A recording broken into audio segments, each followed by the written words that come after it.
Alright, so picture this. East London, 2005. A place where the streets are alive with the pulse of grime music. Grime music's blowing up, right? It's the voice of the youth, raw and unfiltered. But there's this undercurrent, yeah? This darkness, this tension. It's like a storm brewing just beneath the surface. You got crews beefing, disses flying back and forth on pirate radio. The airwaves are electric with rivalry. And then boom, November 4th, everything changes. It's a night that no one in the scene will ever forget. This ain't no ordinary night out, mate. It's a night charged with anticipation and dread. This is where the music dies, literally. The stage is set, but the performance is cut short. A young man, Richard Holmes, shot dead. His life snuffed out in an instant, leaving a void in the community. Another MC, Crazy Titch, vanishes into thin air. His disappearance adds to the mystery and the fear. The police are all over it, but the streets, they whisper a different story. A story that the authorities can't quite grasp. A story of rivalry, disrespect, and revenge. It's a tale as old as time, but with a modern, gritty twist. This ain't just about a murder, though. It's about the culture, the music, and the lives intertwined with it. It's about the grime scene, man. This raw, energetic sound straight out of London, but with a dark side that few see. This raw, energetic sound straight out of London, but with a dark side, a side that can turn deadly. It's about how words, just words, can escalate to violence, how lyrical battles can spill over into real life, and how quickly a life, a career, can go from beats and rhymes to bullets and prison cells. The transition is swift and unforgiving. This is the story of Crazy Titch, the gangster of grime, a figure both revered and feared whose life and career are a testament to the volatile world of grime music. His legacy lives on, not just in the music, but in the memories of those who lived through that night, the night the music died. And so the story continues, a cautionary tale etched into the very fabric of East London, a reminder of the thin line between art and life, between fame and infamy. Now, Crazy Titch, real name Carl Dobson, he wasn't just another face in the crowd. He was a force to be reckoned with, a name that echoed through the streets and the airwaves alike. The guy had talent, charisma. He could command a stage like few others, drawing in the crowd with his raw energy and undeniable presence. This lyrical genius, spitting fire on tracks like I Can See You. His words cut through the noise, resonating with a generation that felt overlooked and misunderstood. He was on top of the world, man. Signed to XL Recordings, sharing stages with the likes of Dizzy Rascal. His rise seemed unstoppable, a meteoric ascent in the grime scene. But Titch had this reputation, yeah? A bit of a loose cannon, a history of violence. It wasn't just his music that was intense. His life was a reflection of the gritty, unforgiving streets he rapped about. Assault charges, you name it. See, the streets, they leave their mark. They shape you, mold you, sometimes in ways you can't escape. For Titch, those streets were both his muse and his downfall. And some scars, they run deeper than others. The thing is, in grime, that edge, that danger, it can be part of the appeal. Fans love the authenticity, the rawness that Titch brought to the table. It's real, raw, unfiltered. But when that realness spills over into actual violence, well, that's when things get messy. The line between art and life can blur, and for Titch, it did in the most tragic way. And in the world of grime, disrespect, that's the ultimate sin. And someone was about to pay the price. The streets demand respect, and when it's not given, the consequences can be dire. For Crazy Titch, the stakes were about to get higher than ever before.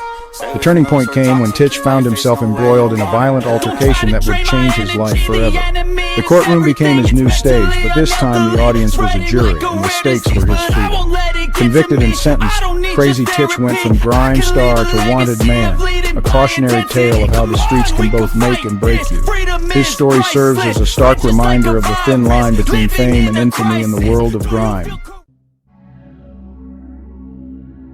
Enter Sabah Shah, another MC, part of the So Solid crew. Now these guys, they were huge, legends in the making, but there was tension, yeah? Beef brewing between Titch's crew, the Nasty Crew, and So Solid. See, Sabah Shah, he dropped a lyric, just one line in a song, but it was enough. It was about Titch's girlfriend, see? Disrespectful, inflammatory. The kind of thing that gets under your skin, especially in a world where reputation is everything. Now, some might say it's just words, right? But in grime, words are weapons. And these words, they cut deep. They sparked a chain reaction, a cycle of violence that would leave one man dead and another facing a life behind bars. The streets, they were about to explode. The tension was thick, man. You could cut it with a knife. Everyone knew something was going to go down. It was only a matter of time. And then it happened. A confrontation, a street fight. It was chaos. Now the details are murky. Witnesses clam up. Memories are hazy. But one thing's for sure, shots were fired. And Richard Holmes, a friend of Sabah Shah, lay dead on the pavement. The police, they swooped in. The grime scene went into lockdown. Everyone was pointing fingers. And at the center of it all was Crazy Titch. He was gone, vanished, a ghost in the wind. The hunt was on. Section 5, November 4th, 2005, a night of chaos and bloodshed. November 4th, 2005, a date etched in the history of grime. A night that started with high hopes and ended in tragedy. The night the music died. It started with a party, a celebration. The beats were infectious, the crowd was electric, and the energy was palpable, but the air was thick with tension, fueled by weeks of escalating beef and lyrical warfare. Rivalries that had been simmering beneath the surface were now boiling over. The whispers started early in the evening. Rumors spread like wildfire, igniting fear and suspicion among the partygoers. They're here. It's going down.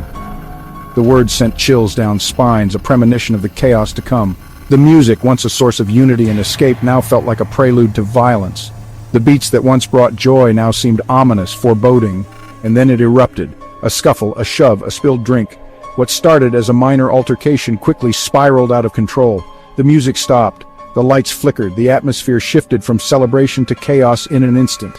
Fear and adrenaline surged through the crowd as people scrambled for safety. Outside, the confrontation escalated. The streets became a battleground. Shouts turned to threats, threats to shoves, and shoves to blows. And then, the gunshot. A moment of silence before the storm. A single deafening crack that pierced the night, followed by screams and the panicked scramble of fleeing footsteps. The night descended into chaos, a tragic end to what was supposed to be a night of celebration. Section 6, Whispers in the Smoke. The investigation begins. The police, they were in a tough spot. Witnesses, they were too scared to talk. The code of the streets, it's strong, you know. Snitching, that's a death sentence, but the cops, they're persistent. They started piecing together the puzzle, the rivalry between Titch and So Solid, the diss track, the fight.